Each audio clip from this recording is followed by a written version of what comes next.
राधे राधे। ओम नमो भगवती वासुदेवाय नमः। फ्रेंड्स, आज मेरा गला थोड़ा ठीक नहीं है, तो प्लीज़ मेरी वॉइस को अवॉइड कीजिएगा। तो चलिए शुरू करते हैं। आज हम सुनाने जा रहे हैं योगिनी एकादशी की व्रत कथा, जो कि आषाढ़ की में पड़ती है और वो होती है कृष्ण पक्ष की एकादशी। धर्मराज युधिष्ठिर कहने लगे कि हे भगवान, मैंने जिस शुक्ल एकादशी की व्रत का महात्म्य सुना, अब कृपया मुझे आषाढ़ कृष्ण एकादशी की कथा सुनाइए। इसका क्या नाम है और इसका महात्म्य क्या है, ये भी बताइए। श्री कृष्ण कहने लगे, हे राजन, आषाढ़ कृष्ण एकादशी का नाम योगिनी है। इसके व्रत से समस्त पाप नष्ट हो जाते हैं। इस लोक में भोग और परलोक में मुक्ति देने वाली है ये है, और ये तीनों लोकों में प्रसिद्ध है।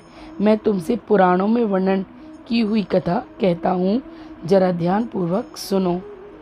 स्वर्गधाम की अलकापुरी नामक नगरी में कुबेर नाम का एक राजा रहता था। वो शिव भक्त था और प्रतिदिन शिव जी की पूजा किया करता था। हेम नाम का एक माली पूजन के लिए उसके यहाँ फूल लाया करता था। हेम की विशालाक्षी नाम की सुंदर स्त्री थी। एक दिन वो मानसरोवर से पुष्प तो ले आया, लेकिन कामासक्त होने के कारण वह अपनी स्त्री से हास्य विनोद तथा रमण करने लग गया। इधर राजा उसकी दोपहर तक राह देखता रहा। अंत में राजा कुबेर ने सेवकों को आज्ञा दी कि तुम लोग जाकर माली के न आने का कारण पता करो, क्योंकि वह अभी तक पुष्प लेकर नहीं आया। सेवक ने कहा कि महाराज, वह पापी अति कामी है, अपनी स्त्री के साथ हास्य विनोद और रमण कर रहा होगा। ये सुनकर कुबेर ने क्रोधित होकर उसे बुलाया। हेममाली राजा के भय से कांपता हुआ उपस्थित हुआ।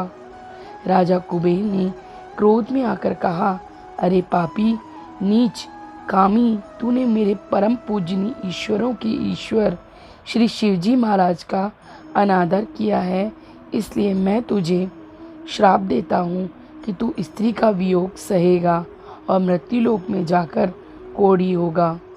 कुबेर के शाप से हेममाली का स्वर्ग से पतन हो गया और वह उसी क्षण पृथ्वी पर गिर गया। भूतल पर आते ही उसके शरीर में श्वेत कोढ़ हो गया। उसकी स्त्री भी उसी समय अंतर्ध्यान हो गई। मृत्युलोक में आकर माली ने महान दुख भोगे भयानक जंगल में जाकर बिना अन्न और जल के भटकता रहा। रात्रि को निद्रा भी नहीं आती थी, परंतु शिवजी की पूजा के प्रभाव से उसको पिछले जन्म की स्मृति का ज्ञान अवश्य रहा। घूमते घूमते एक दिन वह मार्कंडेय ऋषि के आश्रम में पहुंच गया, जो ब्रह्मा से भी अधिक वृद्ध थे और जिनका आश्रम ब्रह्मा की सभा के समान लगता था। हेममाली वहां जाकर उनके पैरों में पड़ गया। उसे देखकर मार्कंडेय ऋषि ने बोले, तुमने ऐसा कौन सा पाप किया है जिसके प्रभाव से हालत हो गई तुम्हारी? हेममाली ने सारा वृतांत कह सुनाया। ये सुनकर ऋषि बोले, निश्चित ही तूने मेरे सम्मुख सत्य वचन कहे हैं, इसलिए तेरे उद्धार के लिए मैं एक व्रत बताता हूँ तुझे। यदि तू आषाढ़ मास के कृष्ण पक्ष की योगिनी एकादशी नाम की एकादशी का विधि पूर्वक व्रत करेगा तो तेरे समस्त पाप नष्ट हो जाएंगे। ये सुनकर हेममाली ने अत्यंत प्रसन्न होकर मुनि को साष्टांग प्रणाम किया।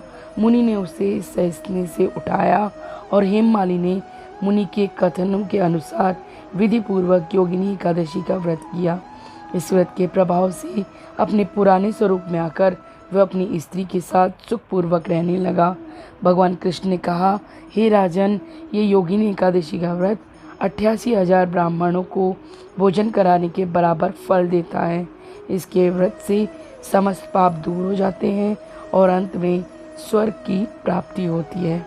तो इस तरह आप योगिनी एकादशी का व्रत करें और फल पाएं। जय श्री कृष्णा।